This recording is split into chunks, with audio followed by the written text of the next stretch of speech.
Shri Ganeshaya Namaha. Om Shri Saraswatyai Namaha. Om Shri Gurubhyo Namaha. Om Parthaya Pratibodhitam Bhagavata Narayanena Swayam Vyasena gratitam Purana Munina Madhye Mahabharatam Advaitamritavarshinim Bhagavati Ashtadashadhyayinim Amba Tvamanusandathami Bhagavad Gita Bhavatveshinim Namostute Vyasa Vishala Buddhe Pullara Vindayata Patra Netra Yena Tvaya Bharata Taila Purnaha Prajvalito Jnanamaya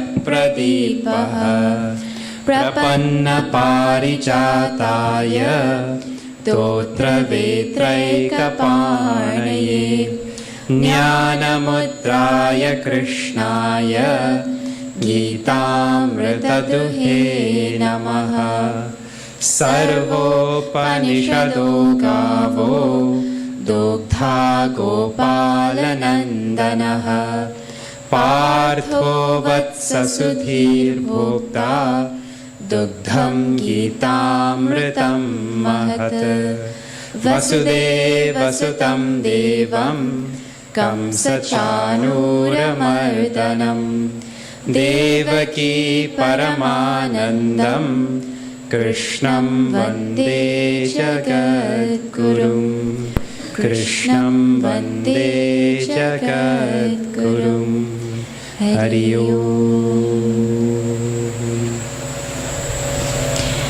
Hari Om and good evening. We're seeing Bhagavad, as our MC wonderfully so nicely said, we're seeing Bhagavad Gita. We're doing a yajna of 108 nights at 108 different mandirs. And we just came from Essequibo Coast this morning. Now the section at West Coast is just beginning. First of 20 nights in West Coast. Bhagavad Gita has 18 chapters. And we are now in chapter 16. We're coming to the end of this Bhagavad Gita. And let me tell you all a little bit about what is going on and where we are in this wonderful text.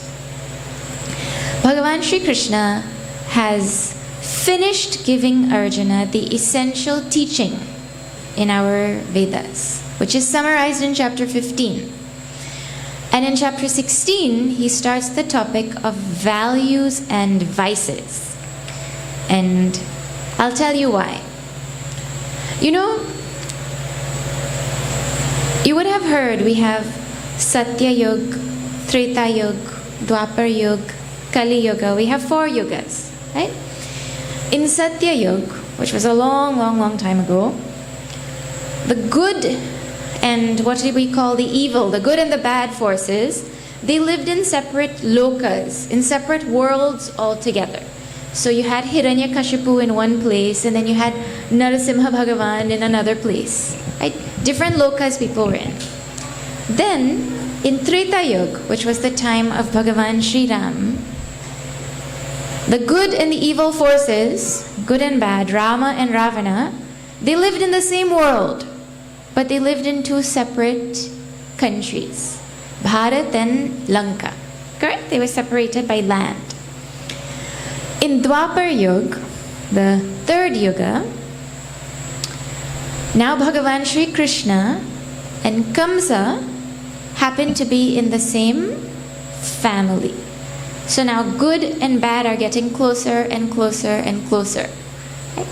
And in Kali Yuga, it is said that the good and the bad, they don't just exist in different people within the same family, but they exist together in the same heart.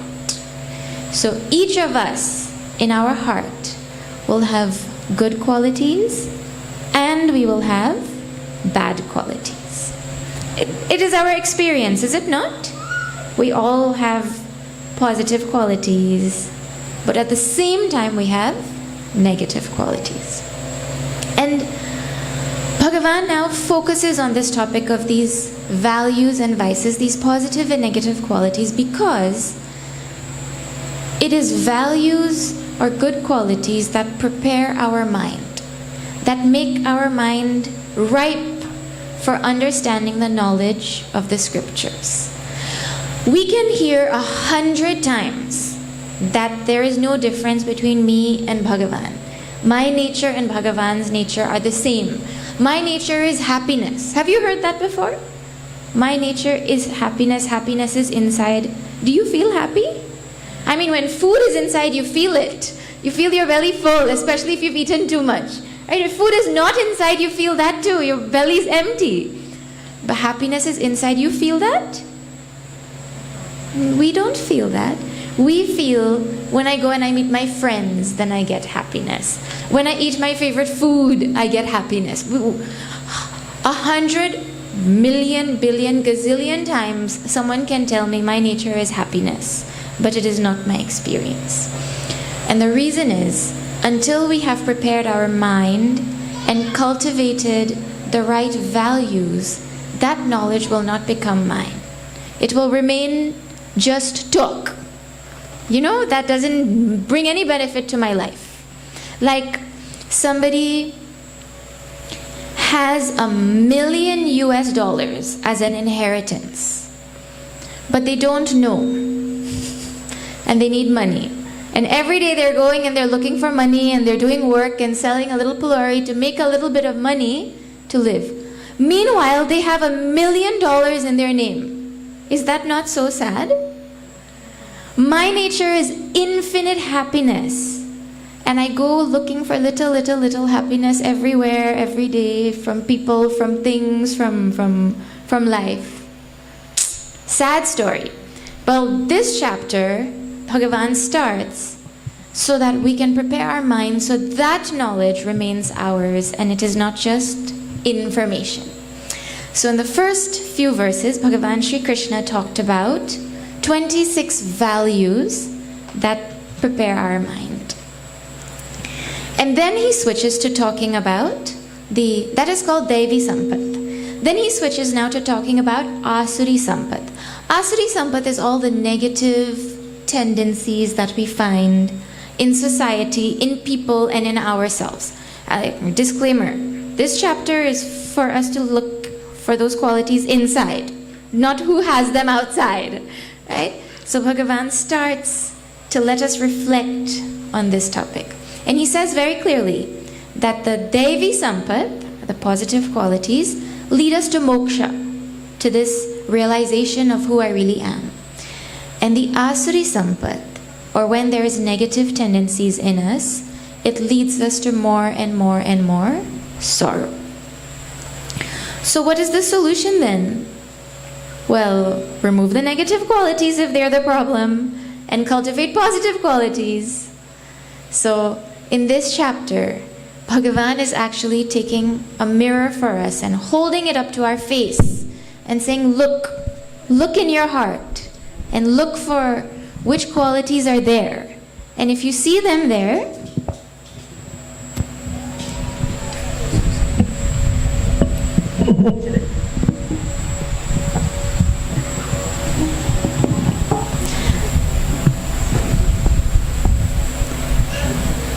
give a moment to settle down.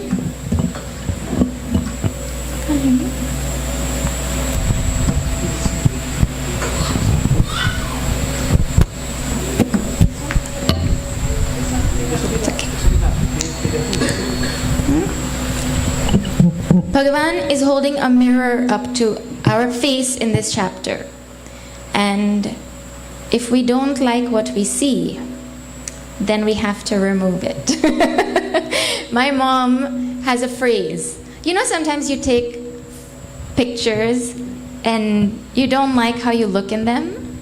And then you say, I don't look nice in this picture. We say that all the time, right? I don't look nice in this picture.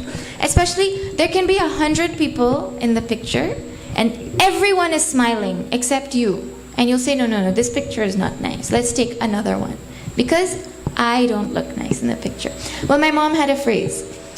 If you say that in front of her, she'll say, well, you look what you are. You look what you are.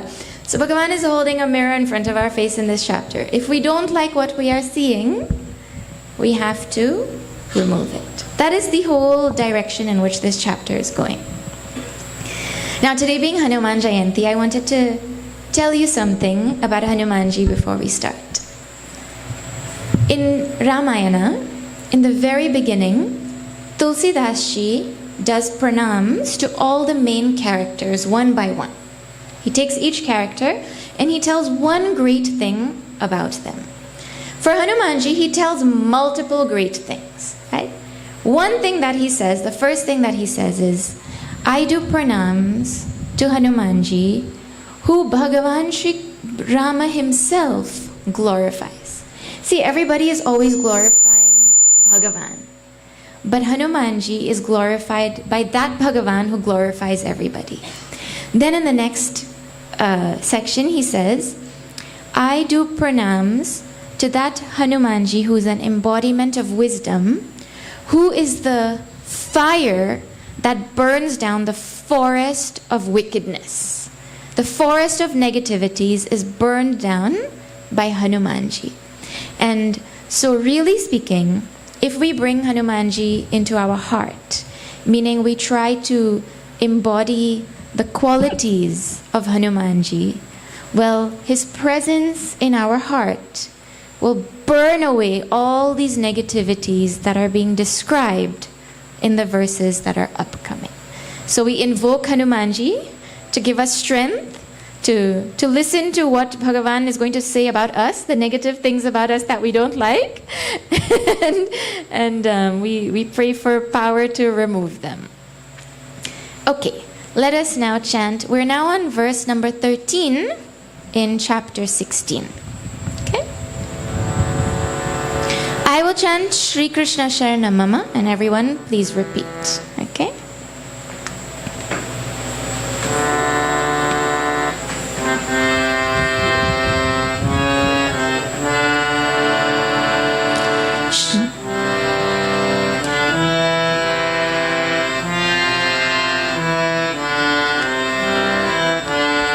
Shri Krishna Sharanam Mama, Shri Krishna Sharanam Mama, Shri Krishna Sharanam Mama, Shri Krishna Sharanam Mama, Shri Krishna Sharanam Mama, Shri Krishna Sharanam Mama, Shri Krishna Sharanam Mama, Shri Krishna Sharanam Mama.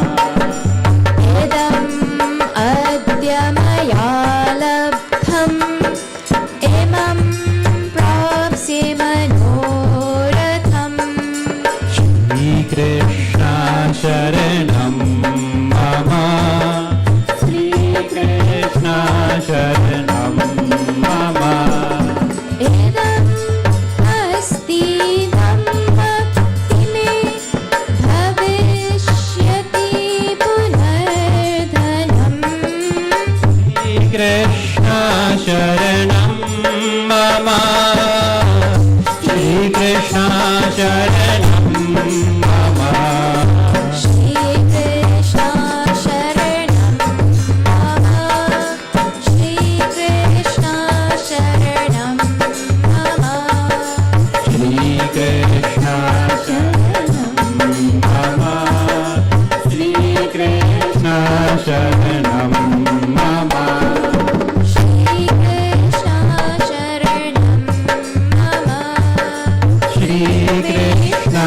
Sharanam Mama.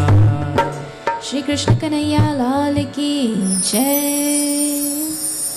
Idam, let me tell you what is going to happen now. Bhagavan Shri Krishna has just started to describe the qualities of people with what is called Asuri Sampat, with negative tendencies. So he has described them as people, different people have different negativities, right? So he started to describe different negativities. All will not exist in the same person. Different ones will exist in different people. So he said, well, some of the negative qualities are, these people love sense enjoyment and indulgence above everything else. So they will put their duty second to enjoy first, right? And because of that, they follow ignoble values. You know, their measure of whether they should do something or not do something is not what I ought to do, but what I feel like doing. You know? Then, because of that, they have endless sorrow and endless worries in their life. And one quality is also that they don't believe in God. Right? Now Bhagavan Shri Krishna is going to start to quote these people. You know, like if you're eavesdropping on a bunch of people who are gaffing down the road, you hear them talking. So it's like Bhagavan Shri Krishna is describing a conversation between people like this. Things that they say. First thing, idam adya maya labdham. This thing has been gained by me. This thing has been achieved by me. I got this, you know. I won first place in that competition. Like that, they talk. Right? Then, imam prapsye manoratham. And this other thing also that I want to achieve, I'm going to get it. You don't worry, I will achieve it. Right? Idam asti idam api me. And this thing is already with me. I have already gotten this. Bhavishyati punardhanam. And again, I'm going to get more and more and more money. This is how these people, this Bhagavan Shri Krishna quoting people, right? Means, see now, achievement is not a bad thing to achieve things in life. But the problem that Bhagavan is describing is when we focus on our achievements or the results that are going to come as a result of what we are doing, then our mind is taken away from our duty. Our mind is taken away from what I should be doing, and it is thinking about what I'm going to get as a result of what I am doing. We can only think of one thing at a time. Either I'm thinking of what I'm doing, or I'm thinking about what I'm going to get. So these people's minds is on what they're going to get, not what they're doing, right? And when they've gotten it, then all that is in their mind, because they were thinking about that, their mind is thinking, oh, look what I got. But the mind is supposed to be thinking about what I'm supposed to be doing next. You know? So that's why it's not good. Then the focus is also so much on enjoyment and enjoyment and enjoyment that person doesn't think about their spiritual growth. Because they're only thinking, what am I going to enjoy? Right? Then if someone's mind is always thinking about money, then in their mind the calculation is time equals money. Then all their decisions will be based on that. That's how you get workaholics, isn't it? Well, if I work a little more, I'll get a little bit more money. But you tell me, is it not true that they don't know where to draw the line?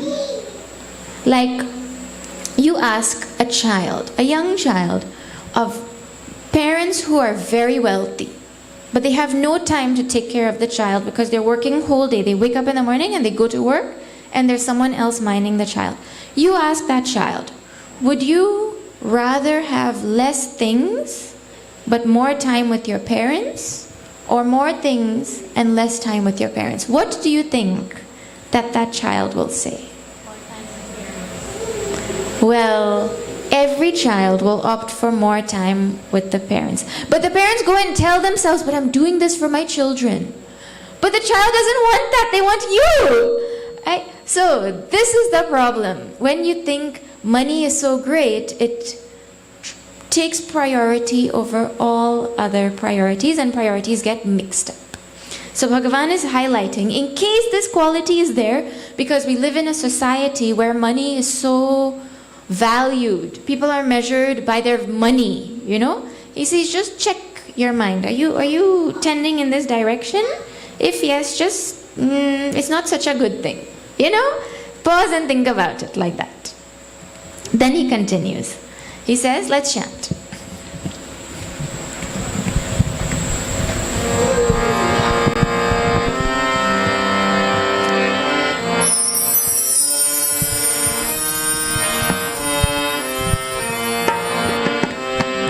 Shri Krishna Sharanam Mama, Shri Krishna Sharanam Mama, Shri Krishna Sharanam Mama, Shri Krishna Sharanam Mama, Shri Krishna Sharanam Mama, Shri Krishna Sharanam Mama, Shri Krishna Sharanam Mama, Shri Krishna Sharanam Mama, Aso Maya Hata Shatruhu Hanishe Chaparanapi,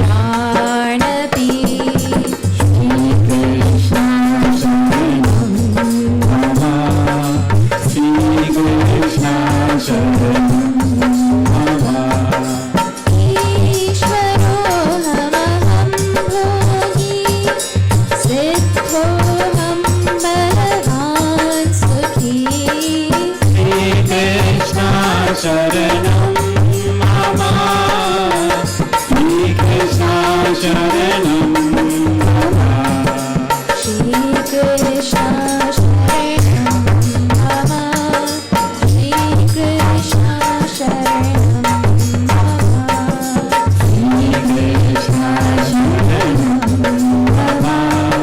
Shri Krishna Sharanam Mama, Shri Krishna Sharanam Mama, Shri Krishna Sharanam Mama. Shri Krishna Kanhaiya Lal Ki Jai. Could I respectfully request someone to just take care of that child? You know what happens when the children run around, then everybody's attention goes to them. You know? Whoever the parent is, please, thank you. Okay, you know, everyone has heard stories from our Puranas of Rakshasas. You know what they do? They go and they have a strong desire to conquer the world. So they sit and they do intense tapas.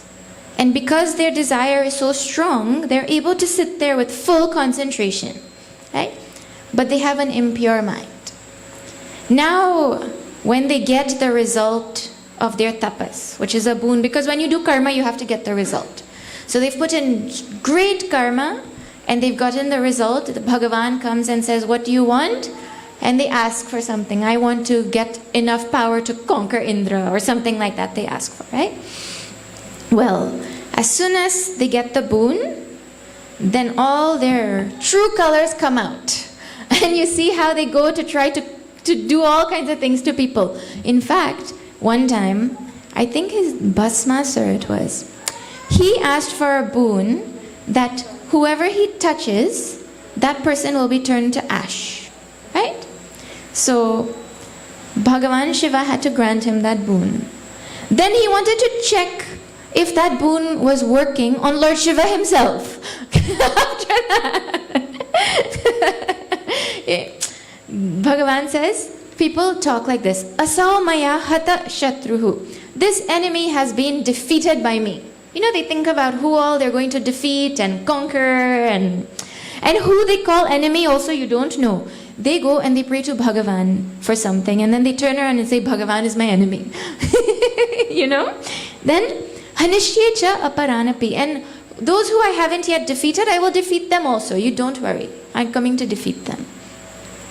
Now see, over here we don't have any Rakshasas trying to go and defeat Bhagavan, and that's not who we are. Right? But we have enemies in different ways, and we try to conquer them also in different ways.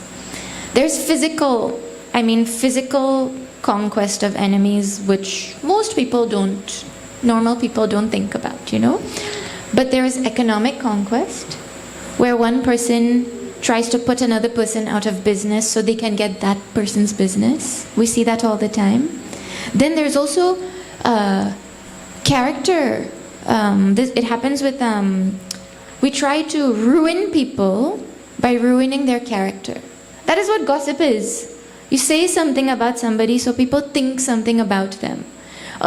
Mean girls. The whole thing about mean girls in school is based on this only. You say something to make somebody look bad. It's based on what?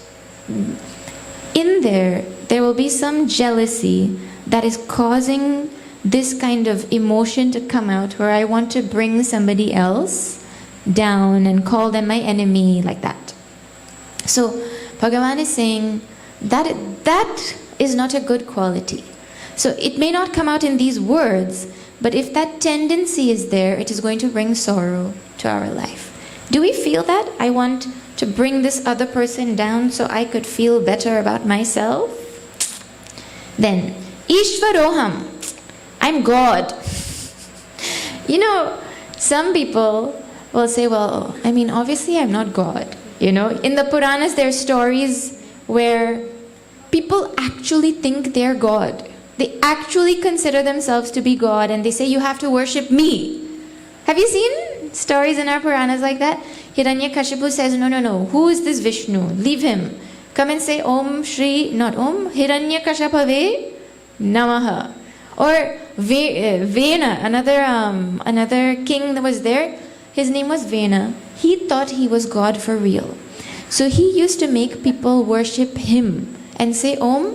In the Havan you have to say Om Shri Hanumate Namaha, Om Shri Ganeshaya Namaha. No, none of that. Om Venaya Namaha. Like that. He thought he was God. Anyways, we may not think we're God, but you'll have people who think they're the boss. Even amongst little children in a group, one person will think they're the gang leader. They're the boss of everybody. And they might be the tiniest one amongst all of them also. Right? You have drug lords and people who think they're the boss in different ways. Then, Aham Bhogi. I am the enjoyer of all my wealth. This is talking about selfishness, where I only think about me and my people. And we should enjoy, and we don't care anything about anybody else. Siddhaha aham.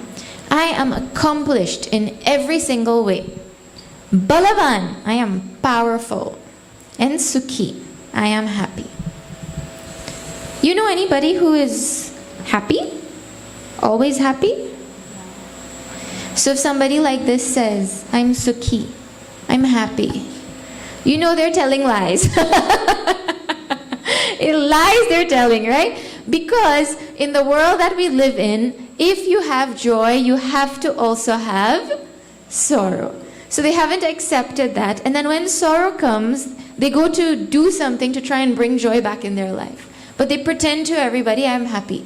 You just go on social media and you will see this quality. Who posts pictures of their life when it is sad? In fact, people might be having fights with each other at home. Then they'll say, pause, pause, pause. Everybody smile. And they'll take a happy picture and they'll post it online, and then they'll go back to fighting. Because, you pretend to the world that aham sukhi, I'm happy. But inside, I am misery. Anyways, then I'm balavan. I am powerful. That sentiment of, do they not know who I am? That. When Hanumanji had gone to Lanka, and then he allowed himself to be kidnapped, to be caught, he ended up in front of Ravana. That was a tactical, strategic move to end up in front of Ravana. And Ravana says to Hanumanji, "You uprooted, spoiled my forest, and you killed my Rakshasas, and do you not know who I am? Do you not know how powerful I am? Do you not know who I am?" Now Ravana was really powerful. I mean, everybody knows Ravana was really powerful.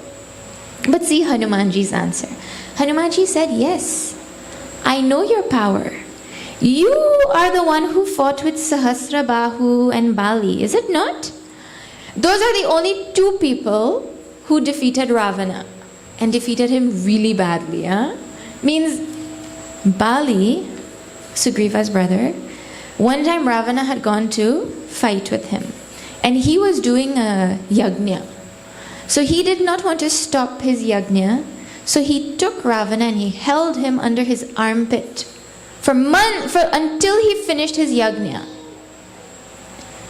And then he took Ravana to his house and he tied him by the post where the palki of Angad was. And then every time that palki would swing, Angad's foot would go and slap Ravana on his face. Right? So Hanumanji said, yes, I know your power. You fought with Bali. Come talk. Means these people who also say, look, you don't know who I am, how powerful I am. Really speaking, how powerful are they? They also have been defeated, but they don't count that. They just talk about their power without humility at all. You know, now is anyone here thinking, I know somebody like that? If the answer is yes, well, you have the whole thing wrong. Because is a mirror supposed to show you somebody else, or is a mirror supposed to show you yourself? This whole section is for us to look at ourselves. If we're looking at this and thinking about other people, well, it means we need to think about it the most. Okay, let us see what else he says.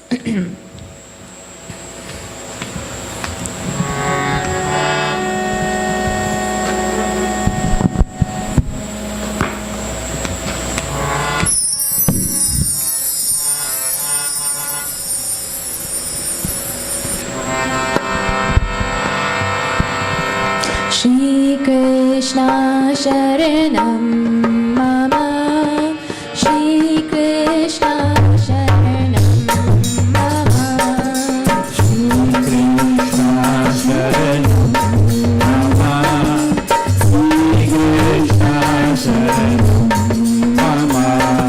Shri Krishna Sharanam Mama, Shri Krishna Sharanam Mama, Shri Krishna Sharanam Sharanam Mama, Shri Krishna Sharanam Mama, Adyo Vijayamanasti, Onyosti Sadrisho Maya, Shri Krishna Sharanam Mama, Shri Krishna Sharanam Mama.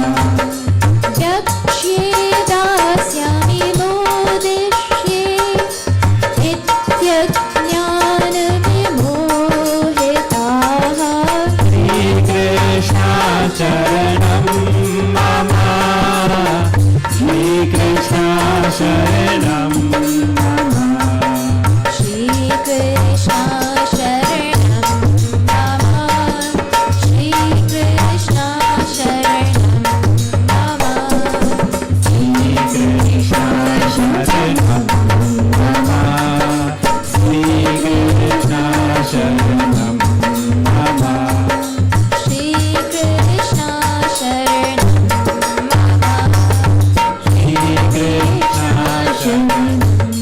Mama.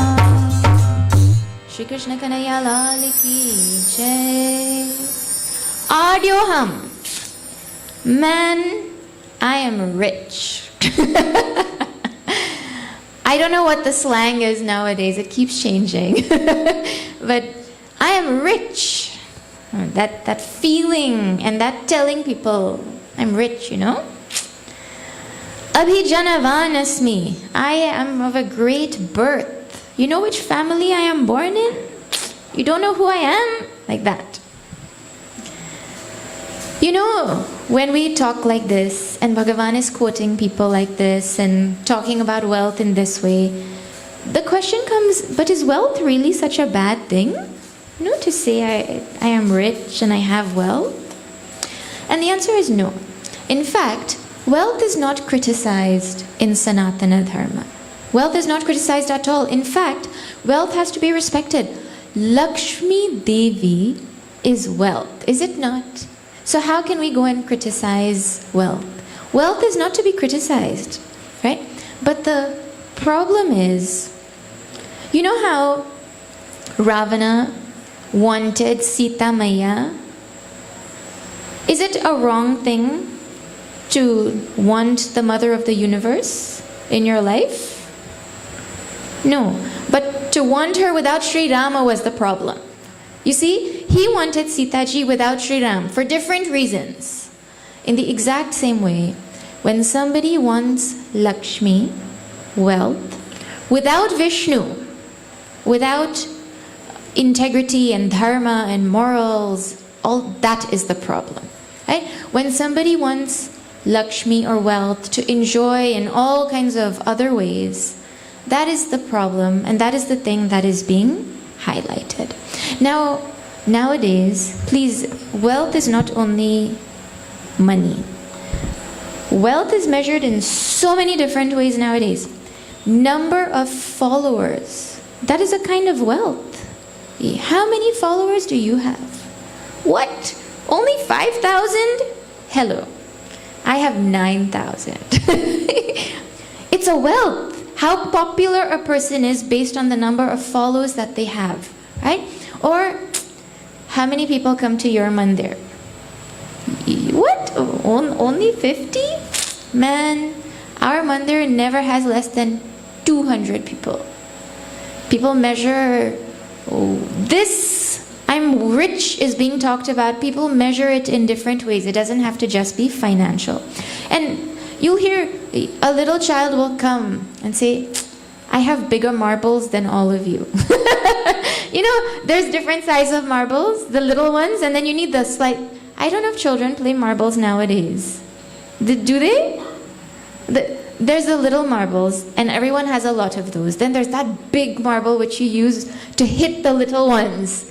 You know? So someone who comes with a nice big marble, they feel like, I'm rich. I have the real wealth here. So that feeling is there at every age and in every way. Right? But it means that they look down on others for what they don't have as a result. And that is a problem. Right? Then Abhijanavan, I'm of a great birth. All the problems of race and color and all of that is because people have this sentiment. My birth is more superior than somebody else's birth. Right? Kon yosti sadrisho maya. Who is there equal to me? No one is there who is equal to me in this world. Right? People, in our life it will translate to, I think I am the sole provider of my family. Or, I think without me, this family will not be okay. Without me, my mandir cannot run. Without me, the village will be missing something. That is the feeling, you know? Because of me, everything is happening.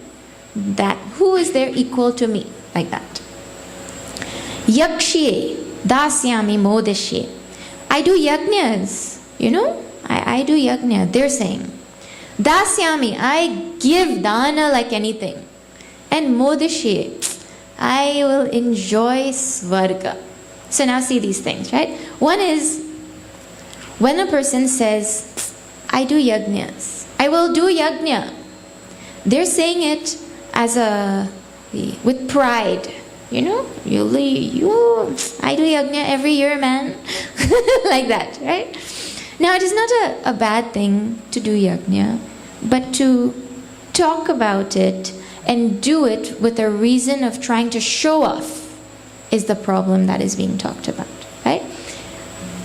Then people give dana and they compete. How much did you give? What? You gave $500,000 donation, that's all? I gave 1 million. Competition. Why am I giving? I'm giving to give more than that person. Right? Then that person is thinking, if I do all of this punya karma, then it will take me to Svarga, so I will enjoy more. Right? So, ajnana vimohitaha, they are totally deluded by ignorance. They have lost concept of why they should be doing these things. These things are supposed to give us moksha. And they're doing it to go and get name and fame and more happiness in Svarga. So they've totally lost the point. Now, two things. One is, see, when Bhagavan is quoting people and saying, they say, I do yajna, I give dana, I'm doing punya to go to Svarga, it means that a person with asuri sampat can very well be a very religious person. Being a religious person does not automatically make a person good.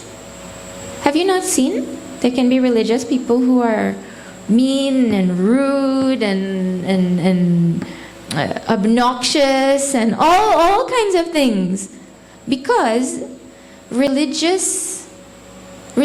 and goodness don't necessarily go together if that religion is not practiced properly or misunderstood. You know, I grew up in Ghana, the other Guyana, right? And it is from, in Ghana, along the coast, they have castles where they used to keep slaves in the dungeons. You know, all the slaves that came to this part of the world from all those years ago? Well, when you go and you visit that castle, you see, they take you to see what it was like and all. And the way it is built is, there's the dungeon, which is literally under the ground.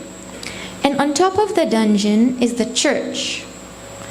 And people would go to church and come out of church and open the peephole. Right outside the church, there's a hole where you go and you look down and you see the slaves, and they would throw things and spit on them. And from church, you're coming out and you're doing that. There's no correlation between being religious and being good. I mean, the concept of that itself, just leave it, right? But that is why, please, to think, oh, my children should be religious, or, you know, there should be religion around me, is no guarantee that there is also goodness. You have to put the effort in for goodness to accompany religion, right? So that Bhagavan is cautioning. Okay, now he has finished quoting them, and now he has commentary. He has some things to say. See what he has to say.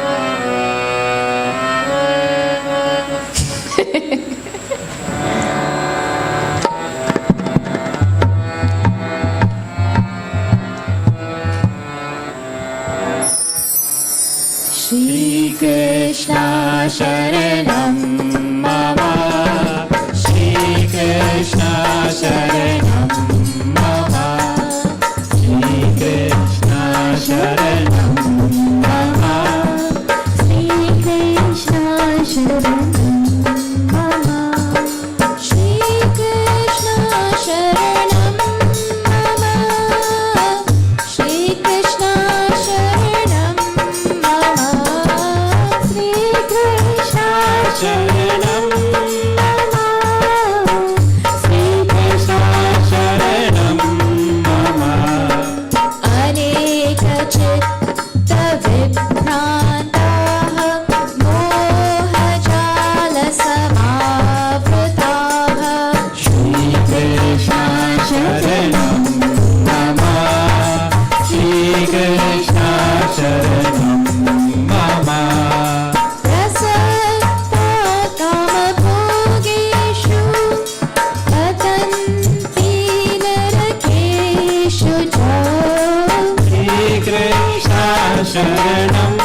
mama. Shri Krishna Sharanam mama. Shri Krishna Sharanam mama. Shri Krishna Sharanam mama. Shri Krishna Sharanam mama. Shri Krishna Sharanam mama. Shri Krishna Sharanam mama. Shri Krishna Sharanam. Shri Krishna Kanhaiya Lal ki jai. Aneka chitta vibhrantaha. Now he tells about these people a little bit more. There are so many ways, there's multiple meanings. One meaning of this is, these people are distracted by countless fanciful thoughts. Countless sankalpas. Like for example, there's so many options that they can't decide which ones they want to fulfill. For example, when the snow cone uncle passes, and then he has like 3 different flavors, and you have to choose which one, passion fruit or blueberry or strawberry, you have to choose one.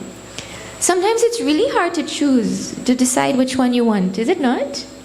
Then he says, you could also mix them. Well, then more trouble. Mix it, but how much of each one? And then trouble. That's with 3 flavors, right? Then you go to an ice cream shop. And in Georgetown, there's some ice cream shops where they don't fit in one window also. You have to go to the other side and see the other flavors, right? Then you think, well, now which one to have? Can I try? How many can I try? Can I try 3?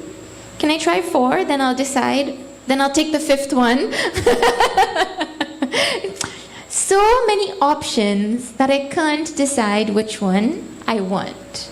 Like that, this person is thinking, see, if a person thinks that happiness is going to come from outside, well, then there are countless ways to find that happiness. So, which one should I choose? Countless options are there, and so they become totally confused, like that. Mohajala samavritaha. Then they get caught up in a web or a net of their own delusion and confusion, because they're totally taken over by the thought of enjoyment. Okay? Now see this really interesting thing. The word is mohajala, right? The web of delusion. Is there not something else called a web in our life? I'm not talking about a spider web, right? Web, jala means web and jala means net. Just, jala. The internet. Isn't it called internet here too? Internet or World Wide Web. That is where we go and get caught. Is it not? You just open the internet on your phone and you are sucked in to a world that does not let you come out, because they are strategizing how to keep you longer and longer, right? That thought of one more moment of joy I'm going to get over here, one more moment of joy I'm going to find, that thing is called a web in our life. It catches us and it deludes us into thinking that we're going to get joy. Actually, it's not just the internet, it's everything that is around us, but the internet is like a prime example of what this thing looks like, right? Every day we get caught. And is that net getting easier to maneuver or harder to maneuver? You had to get Facebook. Then you had to get Instagram. Then you had to get WhatsApp. Then you had to get, well, TikTok. If you don't have TikTok, you cannot communicate with like 80% of the next generation because they think WhatsApp is for old people. And if you message them on WhatsApp, they're not going to respond to you. In fact, they say, well, I have WhatsApp so I can message my parents. I don't talk to my friends on WhatsApp. Like, joking? Like that. This thing is getting worse or it's getting better? Getting sucked more and more and more into all of this. Right? Moha jala samavritaha. And it makes us totally confused. You know, you have to see the confusion that you see in mental hospitals is actually the confusion that exists in our own mind in different ways, right? See this. President Clinton, once upon a time President Clinton, right?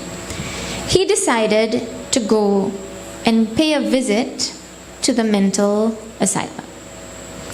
And so he went in there and he asked, there was somebody roaming around in the front, and he asked, excuse me, can you please call the director for me? I want to meet the director.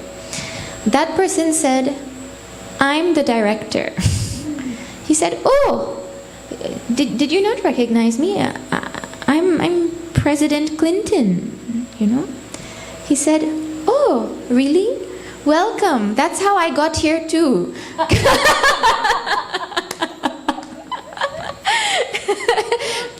We are totally confused about who we are. We are totally confused about what this world is. We are totally confused about where our happiness is going to come from. We're totally confused about our duty. We're totally confused about everything in our life. And the confusion is only getting worse and worse and worse and worse. Bhagavan says, then, prasakta kama bhogishu, they are excessively attached to material pleasures. Excessively attached. You will see some people who say they go for like a 2-day visit to their family members, and that family member doesn't have AC, and they're like, I can't sleep. I can't sleep. What did thousands of people do before you just a few years ago? I can't sleep without AC. Excessive attachment to sense enjoyment. Right? If they don't get that sense enjoyment, they feel like their life is over. Right? Now you tell me, the number of things that are there for us to enjoy in this world, are they increasing or are they decreasing? Every day there is a new thing that comes out, and the marketing industry makes you feel like if you don't have this, well, half your life is gone. And then we run around behind those things day in and day out, and whole life gone then. Right? So Bhagavan says, and then, you know, when the intensity of desires is so strong, then it is very easy to compromise to fulfill those desires. So Bhagavan is saying that is who they are. Then patanti narake ashucho. These people fall into impure naraka. Naraka is terribly translated as hell, right? But naraka actually means anything that leads us to sorrow. See, if you go on the public road, right, and you go towards, you go towards Swamiji's school, that direction, right, towards CI. So you've gone from here, you go to the public road, and then you go in that direction. Well, if you keep driving and keep driving and keep driving, where are you going to end up? Huh? Where? Parika. Because you're on that road, there's no choice but ending up at Parika.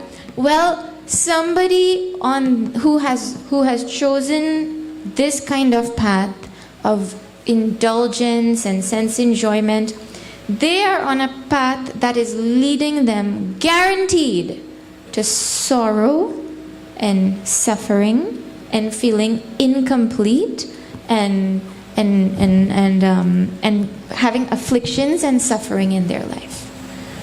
Now, if you are driving towards Parika, but you actually want to go to Berbice, but you just like the direction of the car, so you keep driving. Whose fault is that? So Bhagavan is saying, look, if you are going in this direction, this is the goal. Is that the goal you want? No. Well, if that is not the goal you want, then turn the car around. But we want, see what we want. We want to eat junk food, but we want to be healthy.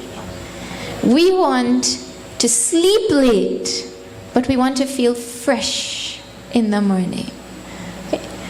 Is that not the same thing going on? I want to go to Berbice, but I'm driving towards Parika.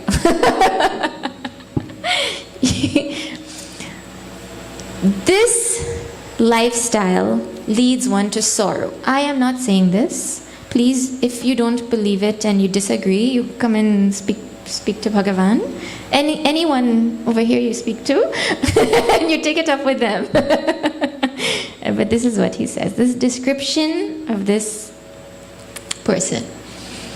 In our Shastras, Naraka is described in great detail because, see, there are so many different types of minds that do so many different kinds of negative things. So they all have to receive different kinds of negative consequences. So all different kinds of Naraka are described in our Shastras. One person died and he had done punya karma, so he was going to Swarga. You know, so the dutas are leading him now to Swarga. And on the way, he sees a place where people are enjoying and laughing and joking and having a super time.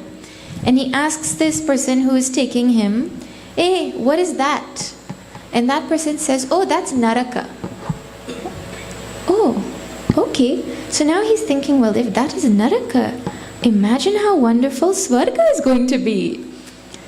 Well, he reaches Swarga and the place is quiet. And in his words, boring. So he meets Bhagavan and he says, Bhagavan, this is Swarga? Yes, this is Swarga. It is peaceful here. He says, but you know, that Naraka looked more fun. Bhagavan said, really? You know, you have a choice. If you want to go there, you're welcome to go, but you can't come back. So he thought, well, what am I going to do here all day, sitting by myself? I don't want to sit in meditation and get the infinite joy that meditation brings. I don't want that. I want to go and eat ice cream and party with everybody else. So Bhagavan said, are you sure? Yes. 100% sure? Yes. Okay. So now they took him. And when he went inside, that place was hot and stuffy. And people were screaming and crying. And he turned to this person who brought him and he said, what is going on? When we passed and we looked through the window, everyone was having fun. And he said, that was the screensaver. Naraka is where people go to suffer. Now, if you think it is otherwise, well, that is just temporary deception. What to say? So, watch out. Now, see, the other thing about this is, you know, people make decisions in their life because the measure of success is how much money I have, how big my house is, how much jewelry my family can buy. All different kinds of things people use as measures of success in society. But the true measure of success actually is how peaceful is my mind. Everything else pales into insignificance if there's no peace in a person's life. Okay? So when a person's measure of success is off, all their decision making is also off. Okay, and then they lead themselves to Naraka. Okay, let's see what he says now.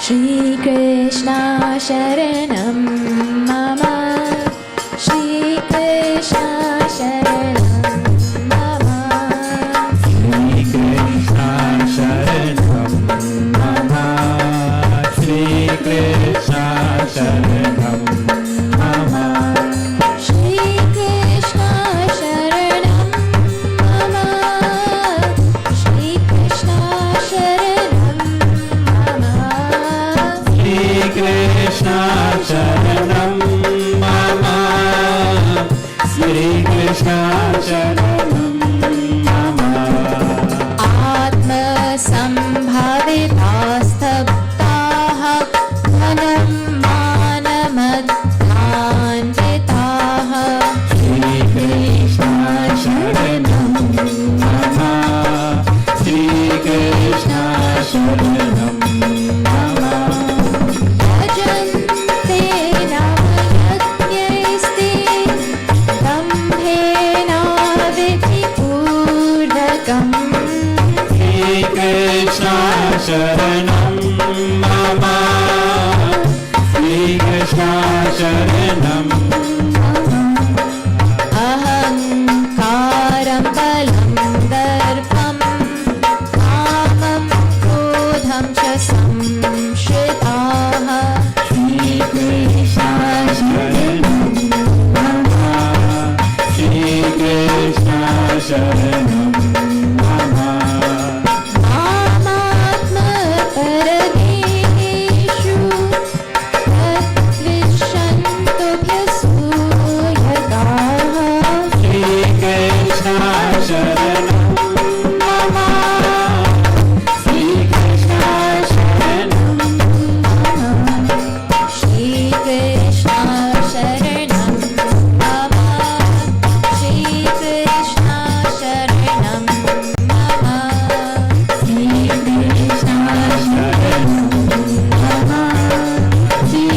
Krishna Sharanam Mama, Shri Krishna Sharanam Mama, Shri Krishna Sharanam Mama, Shri Krishna Sharanam Mama. Shri Krishna Kanhaiya Lal Ki Jai. These people are Atma Sambhavitaha. They have a superiority complex. Means they self-glorify themselves. They talk and think about their greatness themselves. Self-proclaimed virtuous people. You know, some people command respect by their presence. Like when Bhagavan Sri Ram had gone to Mithila for Sita Ji's Swayamvar, he and Lakshmana had stepped out of the tent, and at that time, Janak Ji, the king of Mithila, realized Master, had come to meet Vishwamitra Rishi in the tent. And there were many great Mahatmas sitting over there. When Bhagavan Sri Rama came back, he would have been like a 15, 16-year-old like that. As soon as he entered, everybody stood up. They didn't know who he was, but his presence itself commanded so much respect that people automatically got up. Some people command respect. You know, you want to do pranams to them, you want to offer glorification to them, and then there are other people who demand respect. You know, if you don't honor them in some way, well, they feel slighted, and they're going to tell everybody you disrespected them. You know, I went to that function and they didn't give me a mala. That's it. Finished. That person's mood is spoiled for the rest of the program. All they're thinking about is, man, they didn't give me a mala, you know? Everybody else got one. Why didn't I get one? It feels slighted, and they feel like I ought to be respected. You know? Like that. Then, stabdaha. These people are stubborn. They don't change. Not because they don't know what is good for them, they just don't want to change. Look, Ravana, Mandodari, his wife, she was telling him, Sita ji is going to be the cause of destruction of Lanka. Please give her back. But husbands don't listen to their wives even when they're right. So he didn't listen. But Mandodari ji is not the only one who told him. Hanumanji came and said, Ravana, surrender to Sri Ram. Angad, young Angad, Bali's son, came and said, Ravana, surrender to Bhagavan Sri Ram. Ravana's grandfather said, surrender to Sri Rama, return Sita ji. His brother told him. He didn't listen to anybody. And Sita ji really ended up being the destruction of the whole of Lanka. Do you know, I don't know if you all heard this story before. Ravana used to collect and drink the blood of the rishis. So he used to send his rakshasas out to collect their blood. One day, the rishis got fed up and they cursed Ravana. And they said, this blood that you have just collected, you tell Ravana, they told the rakshasas, if this blood, the day this blood reaches Lanka, you can be sure that Lanka is going to be destroyed. Well, Ravana heard that and he got scared. And so he told those rakshasas to take that pot of blood as far away from Lanka as possible and bury it somewhere. So they did that. Well, that pot of blood ended up in Mithila. And from that pot of blood, this is one version of the story, Sita ji came. So Sita ji is born from the blood of the rishis. Who took Sita ji to Lanka? The same Ravana who tried to put that blood as far away from Lanka as possible. He brought his own karma back to him. Right? But Stabdaha, stubborn like anything, will not listen when somebody says what is good for them. Right? I am sure everyone is thinking of somebody in their life who has this quality. Then dhana, mana, mada, anvitaha, they are intoxicated by the pride of wealth.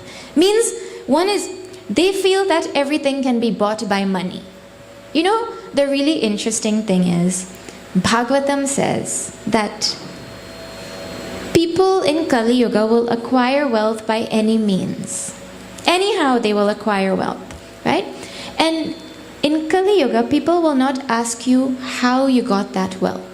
You will just be respected for the wealth you have, irrespective of how you got it. Is that not what the world is coming to nowadays? People don't see how you made it and who you stepped over and what you compromised, and the value given is, oh, they have wealth. That is all, right? But they don't see the moha in that is, they cannot see that actually money can't buy everything. And the things that money can't buy is actually what we want. Can money buy sound sleep? You go 3 days without proper sleep, and you can have all the money in the world. Go and buy some sleep. If you have indigestion and no medicines can help, what will your money do? All fancy food in front of you, you can't eat. Right? Can money buy peace? Can money buy happiness? It can't buy anything that is actually important to us. But there is a delusion that money is the solution to everything. Then, yajante nama yajnahite. They do yajna but only namesake. Means they don't actually have shraddha that this yajna is going to work. If I don't do yajna, then my neighbors will talk that I didn't do yajna this year. I better put the jandi up quickly. That is why they do. Right? Then, dambhena. with hypocrisy and to show off. I heard that some people nowadays, they go to the mandir and they ask the pandit to bless the flags. And without doing puja, they take it home and they put it up in their house. So people think that they did puja. But just for show, go on and put up flags. Dambena, with hypocrisy, and avidhi purvakam, without following proper protocols of what ought to be done, what the Shastra says. If you're doing this ritual, these are the things you have to follow. They negotiate with Panditji. Panditji, I have only 45 minutes, you better finish in this time. And Panditji will say, no, this puja takes 2 hours. Or, I could call another Pandit. This is how they talk. No wanting to follow Vidhi. I mean, unfortunately, there are also some Pandits nowadays who fall under this category, I heard one of our Swamijis telling a story. He went to a wedding. And the Vivaha Samskara has specific mantras that are done at specific times. Well, this Pandit, at every step he was chanting, Om Purnamada Purnamidam Purnat Purnamudachyate. Every step. So Swamiji said afterwards he went to ask him, what? I've never seen puja like the wedding like this. What? How come? He said, Swamiji, that's the only mantra I know. True story. Avidhi purvakam. These people have ahankara. They think so much about themselves. Balam. They think they have strength. Not strength of integrity and character, but muscle strength and I can make anybody do anything I want at any time kind of strength. See, strength is important. Hanumanji is known for balam, right? But sadhu sant ke tum rakhavari. He takes care of sadhus and asurani kandan. He removes rakshasas, right? That is what we're supposed to do with our bala. But what do? Other things. Darpa.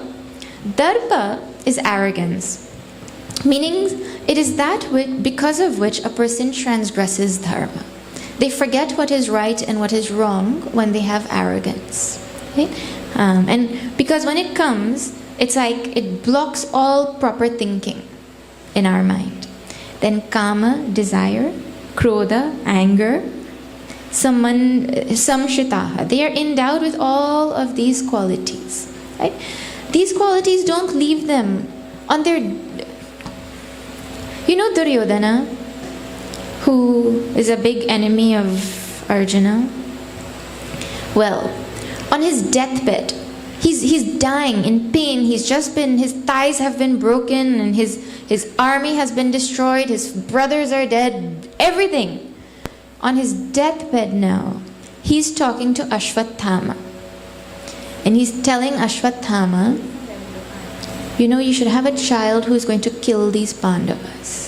Strategizing on the deathbed about fighting with these Pandavas. That hatred and that kind of negativity never leaves a person. It is there. If they don't work to remove it, it will be there forever, like that.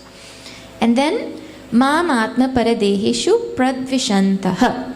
They hate me, means Bhagavan, in their own self and in other people. Means, if I consider somebody else as just a person, and I don't consider that person to be divine, which they are, am I not disrespecting the divinity that is in them? If I consider myself to be just a person, and I don't consider myself to be divine, I am disrespecting Bhagavan or divinity that is inside of me. Bhagavan says these people disrespect me, they hate me in others and in themselves. And then abhyasuyakaha. They find fault in good things also. In good things also they will find fault. Have you heard people talking to people who are good, being like, but why are you such a goody two-shoes? Why are you such a snob? They're doing something good and they're being called names because these people cannot bear to see other people doing good. It is like this. Have you heard that prayer? God, please, if you cannot make me thin, make my friends fat. Because if at least I shouldn't be the one who's bad. Let everybody around me be bad. So they cannot tolerate goodness in people around them. Because really when someone is good and you're bad, it shows you more intensely the negativity that is in you. Right? So Bhagavan is saying these are qualities of these people. Now see, Bhagavan talked about, he's going to tell next the consequences of what happens when somebody has these negativities. But Bhagavan has now spent 3 verses telling the positive qualities. And he spent like 13 verses describing negative qualities. Bhagavan, how come? Why are you being impartial? You should talk equally about both. Well, one is, we need to hear more about these things to think more about them. The other thing is, the value of things is not measured by quantity. You know when you go to the market and they take the scale, and then on one side of the scale they put that 1 pound, and then on the other side they put the banana or the bora or whatever it is you're going to buy. Now you imagine you go to the market, and instead of that weight on the side, they decide they're going to use pulori. Right? So you go to buy a pineapple. Pineapple might be like 2 pounds, 1.5 pounds, right? So you have a 1.5 pound pineapple on this side, a little one. How much pulori does the auntie need to put on the other side to know that it is correct weight? Or you go to buy cassava, and that day they decide to use cassava bread as the measure. For 1 pound cassava, they'll use cassava bread. You'll be there all day. This much also wouldn't be 1 pound. And that means, see, things are not just measured by quantity. There's a quality difference between them. So Bhagavan may be talking a lot about these negative qualities, but a little bit of mention of the positive is enough, right? So these are things for us to think about. I'll tell you one last thing. Now, like I said in the beginning, we have a mix of the two in our heart, right? There's a story of native Indians. I don't know if it is popular here too, but one little boy asks his grandfather a question. A grandfather is telling the boy, you know, in everybody's heart, there are 2 wolves that live. Have you heard this? Is this a popular story here? 2 wolves live in everybody's heart. Right? One is the good wolf and one is the bad wolf. And they're always fighting with each other. In the heart. And the grandchild asks, which one wins? And his answer is, the one that you feed. That is the one that will win. So we have positive in our heart and we have negative in our heart. It is up to us which one we want to feed. That will determine whether we're going one way or another way. Please, I didn't say Parika is going to Naraka. That is not what the point of the example was. The direction in which you go is determined by the qualities that you have in your heart. These are some beautiful, beautiful verses that Bhagavan Shri Krishna gives us to think about the things in our life that bring sorrow. And if there's sorrow in your life, it means that these qualities are there. in some way, shape, or form or color. And we just have to look for them. And if you find some food, say you came to satsang and you got a bag of prasad and you took it home and you put it in the fridge and you forgot about it. And like 2 months later, you realize it's at the back of the fridge. Well, the moment you realize it is there, it's going to be removed.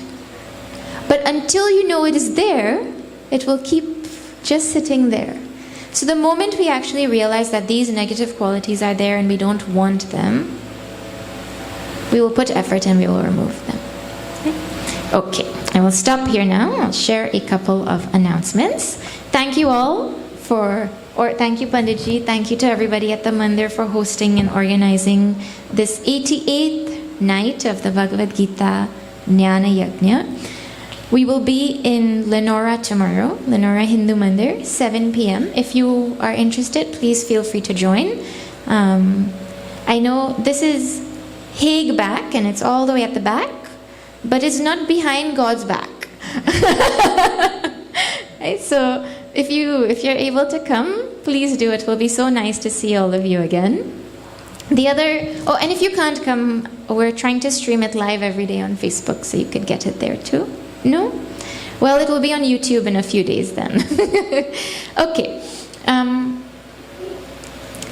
On May 3rd, which is a Saturday, we will be celebrating the culmination of this 108 night yajna. We will be doing it at the Gandhi Youth Cricket Ground in Georgetown from 5 to 6:30 p.m. And you're all invited. There will be satsang, and then there will be a grand finale program, followed by presents for all families and dinner for everybody. So please do come if you are able to. And if a few of you can get together and come together, that will be wonderful. We'll get to see everybody. On a Saturday evening, it's not so hard to cross the bridge because traffic is less, isn't it? Wrong or right? Difficult? Oh, I guess always difficult. We have to wait for the new bridge. But it's just one day, and it will be really nice if you all could make it so we can celebrate together. Okay. Then, Chinmay Mission is a teaching organization. This is what we do. We teach Bhagavad Gita, Ramayana, Sanskrit, everything. And one thing that we are starting in May, right after the 108 nights finishes, is a Pandit course. For anyone who is interested, the focus will be learning to chant all the mantras and the shlokas and the stutis and the Vedic chanting properly. Right? That is the focus of the course. So if anyone is interested, it has limited spots because of the online medium. We will be doing majority of it online because of how big Guyana is. And you can register online. I mean, you'll see it on Facebook, all the information. But it is open to 15 to 30-year-olds. Right? So if you know anybody who's interested, you can let them know. The other opportunity to learn that is coming up for those who are 30 and under, Chinmay Mission offers a 2-year Vedanta course. It is a course where a person who wants to study Sanatana Dharma properly, systematically, clearly, goes and stays in an ashram, Gurukul style, for 2 years. And you have class every single day from 5:30 in the morning to 8 p.m. at night. Every single day. There's no holiday, no weekend, nothing. On a Sunday, you wouldn't even know. You'll think it's a Wednesday, and then it doesn't matter also because every day is the same from the point of view. You wake up, you do your sadhana, you go for meditation, and then one after the other, the day just finishes. You learn Sanskrit, Ramayana, Gita, Upanishads, everything. If someone is interested in studying this Sanatana Dharma systematically and clearly, well, that course is the best thing that they can do. Yet they have to be 30 or under, have a university degree, and be unmarried. Right? And then they apply, and if they get in, then the course, everything is taken care of for them. So that will be happening from October 2nd in Trinidad. The next course is starting in Trinidad on October 2nd. And once a person does that course, And if they would like to, then they can go and teach this knowledge also across the world, right? They're posted across the world. And if you're above 30 and thinking, well, that's not fair. But there are so many other classes that are going on. As soon as this 108 nights finishes, we will be having classes every single day for all ages. So you can check our Facebook and get the information, and we can continue to study together. All right. Thank you all once again. It was lovely to be here at Hague Back. Okay. And happy Hanuman Jayanti to all of you. We will do Bhagavad Gita Arti, and then I will pass it back to the MC. Okay.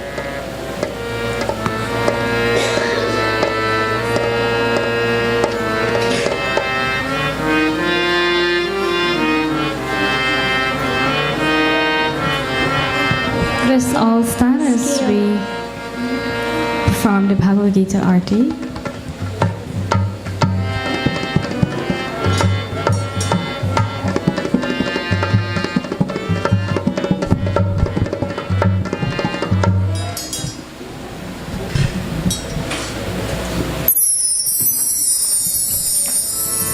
Jai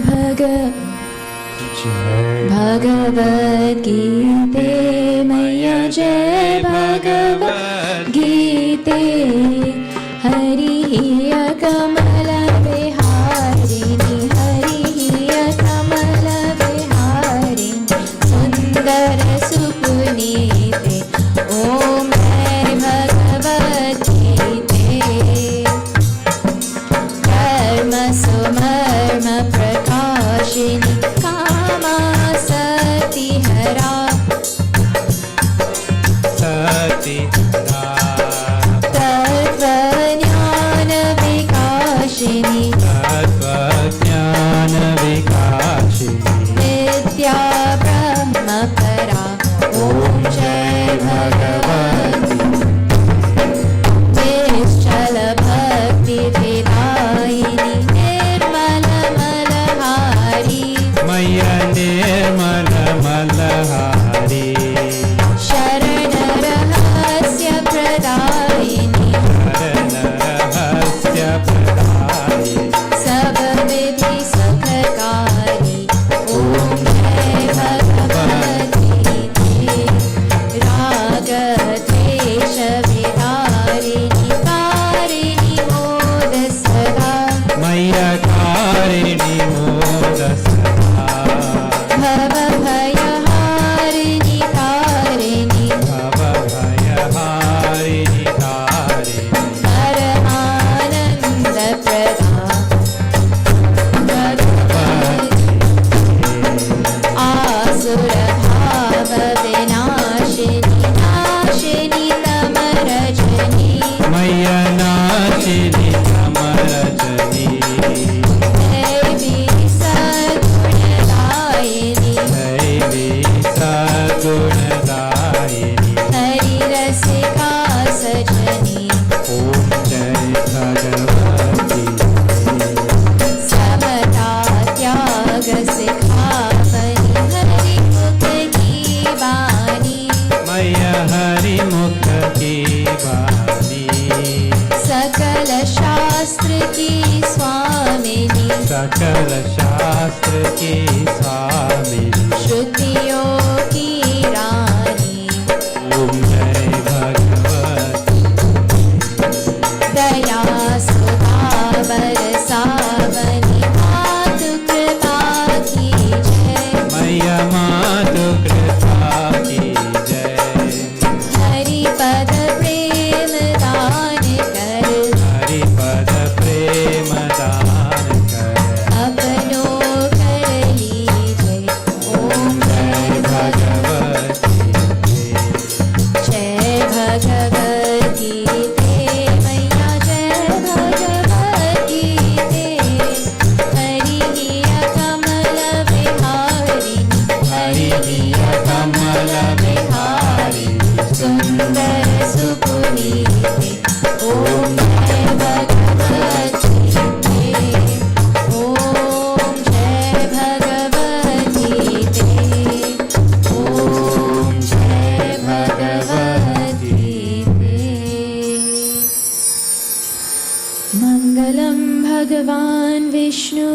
Mangalam Garudadvajah Mangalam Pundarikaksham Mangalayatano Harihi Tvameva Mata Chapita Tvameva Tvameva Bandhuscha Sakha Tvameva Tvameva Vidya Dravinam Tvameva Tvameva Sarvam Mama Deva Deva Tvameva Sarvam Mama Deva Deva Om Purnamada Purnamidam Purnat Purnamudachyate Purnasya Purnamadaya Purnameva Vashishyate Om Shanti Shanti Shanti Harihi Om Shri Gurubhyo Namaha Harihi Om Boliye Vrindavan Bihari Lal ki Jai Shri Satya Sanatan Dharma ki Jai Shri Satgurunath Maharaj ki Jai Har Har Namah Parvati Pataye Har Har Mahadev Boliye Pavan Putra Hanuman ki Jai